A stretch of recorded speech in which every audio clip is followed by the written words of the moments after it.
A paz do Senhor. Amém! Hoje a tia vai contar uma história um pouquinho diferente. Não é sobre nenhum personagem. É sobre alguns ensinamentos que o Senhor Jesus deu. E esses ensinamentos se chamou na Bíblia Sermão da Montanha. Onde Jesus ia, sempre havia uma multidão atrás dele. Por quê? Por que essa multidão queria servir a Jesus? Queria seguir a Jesus? Porque ele fazia milagres. E isso, o que mais? Eles queriam ouvir o que Jesus estava falando? Sim. E Jesus, vendo a multidão, ele subiu a um monte. E os discípulos se aproximaram dele. E o Senhor começou a falar com eles e a ensiná-los. Primeiro o Senhor falou quais eram os homens felizes, bem-aventurados. Bem-aventurados é o quê? Feliz. Fala mais alto, vocês estão falando muito baixinho. Felizes, isso. Aí o Senhor falou assim, olha, bem-aventurado os que choram, porque eles serão consolados. O Senhor falou assim também, olha, feliz são os limpos de coração. Como que nós temos o nosso coração limpo? Como que o nosso coração fica limpo? Mas o que a gente tem que fazer para o nosso coração ficar limpo? Obedecer. Clamar Pelo sangue de Jesus. Então, e o Senhor falou, bem-aventurado os limpos de coração, porque eles verão a Deus. O Senhor falou também que feliz é aqueles que sofrem perseguição, falsas acusações. Que perseguição? Quando alguém fica perseguindo você, fica atrás de você para te fazer mal. Igual ladrão? Mas às vezes... Igual assassinar? Não, mas às vezes, olha só, o Senhor falou, essa perseguição, essas falsas acusações, ou seja, mentiras, se alguém falar isso contra nós, por amor do nome do Senhor Jesus. O Senhor falar que se alguém nos perseguir, se alguém levantar falsas acusações por amor do nome de Jesus, sabe o que a gente tem que fazer? A gente tem que se alegrar. Sabe por quê?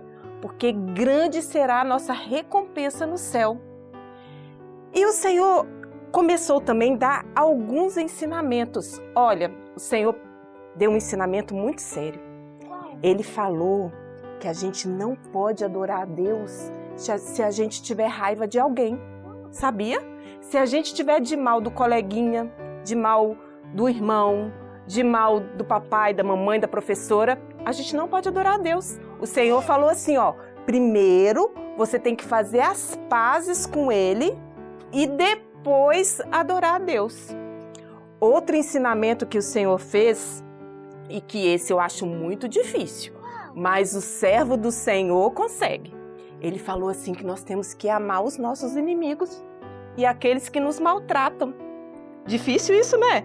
É fácil a gente amar as pessoas que nos tratam bem, as pessoas que nos amam, é fácil a gente gostar deles, não é? Mas aquelas pessoas que não gostam da gente, que nos maltratam, é fácil amar? Mas o Senhor falou que nós temos que amá-los e orar por eles. Mas como que o servo do Senhor consegue isso? Orando. Porque quando a gente ora por aquelas pessoas que querem nos fazer mal, o Senhor muda. Ou o Senhor afasta essas pessoas da gente, ou o Senhor faz com que essas pessoas passem a gostar da gente, sabia? E o Senhor também ensinou como a gente deve orar. Nós não podemos orar de qualquer maneira. Ah, eu vou orar porque eu falo muito bonito. Olha, eu sei orar muito bem. Então eu vou orar na igreja porque eu quero que todo mundo veja que eu oro muito bonito. E aí eu falo qualquer palavra, repito um monte de palavra, nem oro com o coração. É assim que a gente tem que orar? Não. O Senhor falou assim, olha, quando vocês forem orar, entra no seu quarto, fecha a porta e o Pai, que tudo vê em oculto, te recompensará. Ai, tia, então o Senhor está falando que eu só posso orar no meu quarto? Não, o que o Senhor estava querendo dizer com isso? Que nós precisamos orar ao Senhor com intimidade. Intimidade é quando a gente é próximo de alguém, a gente tem comunhão com aquela pessoa. Então, para a gente orar ao Senhor, a gente tem que falar de todo o nosso coração. O Senhor não é o nosso amigo? Sim. Não é o nosso pai? Sim. Quando a gente fala com um amigo ou fala com o pai, a gente fica repetindo a mesma palavra o tempo todo ou a gente conversa com ele? A gente conversa com o Senhor, é assim também.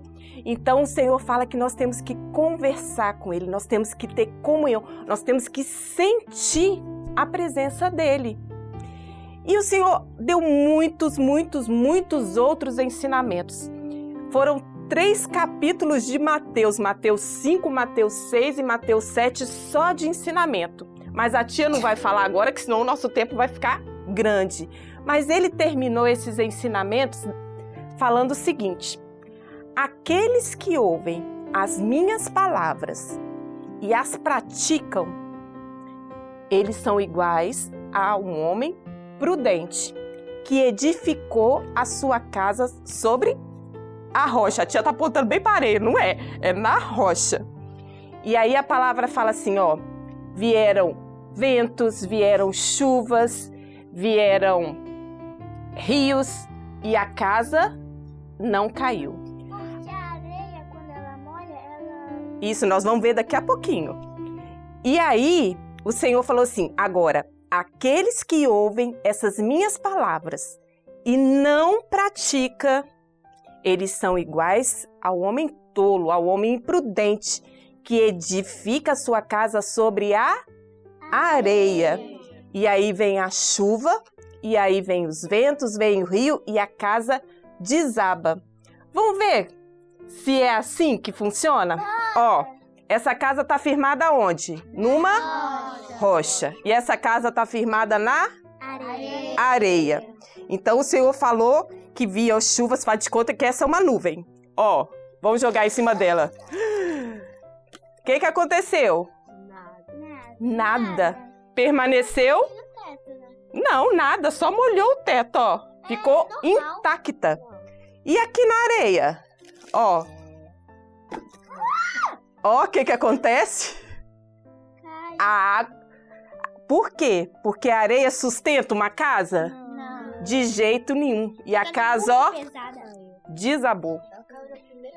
É, na primeira chuva. Porque a areia, ó, a areia molhada, ela escorre, tá vendo aqui, ó? Olha lá, o tanto de areia que escorreu. Então, o que isso quer dizer para as nossas vidas, crianças?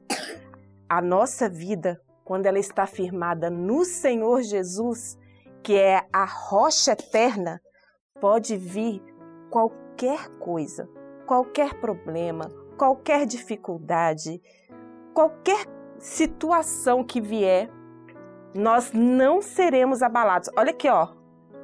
Tá vendo, ó? Ela não cai.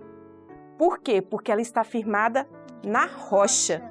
E assim as nossas vidas. Pode vir qualquer situação, quando nós estamos firmados no Senhor Jesus, nada nos abala. A nossa fé permanece intacta. E assim nós vamos herdar o quê? A eternidade. Mas se a nossa vida estiver firmada na areia, o que é areia? A areia são as coisas do mundo. São as coisas passageiras. Ó, aqui vem o vento, ó. Tá vendo?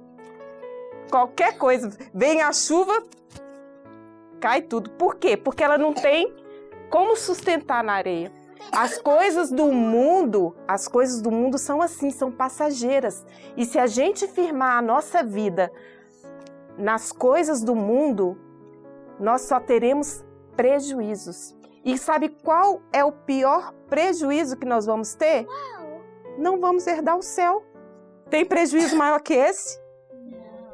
Se a gente firmar a nossa vida nas coisas do mundo que são passageiras, nós só vamos ter tristezas, nós só vamos ter lutas, não vai ter nada de bom. Agora, se nós tivermos firmado a nossa fé no Senhor Jesus, nós vamos ser sempre felizes, sempre alegres, mesmo que a gente passe por alguma tristeza, alguma dificuldade, o Senhor nos consola. Lembra que eu falei que o Senhor falou, bem-aventurados os que choram, porque eles serão consolados?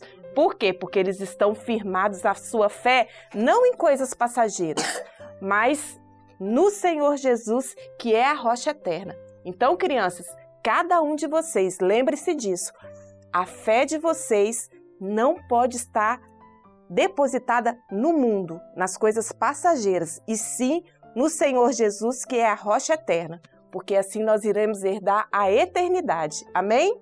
Amém. A paz do Senhor.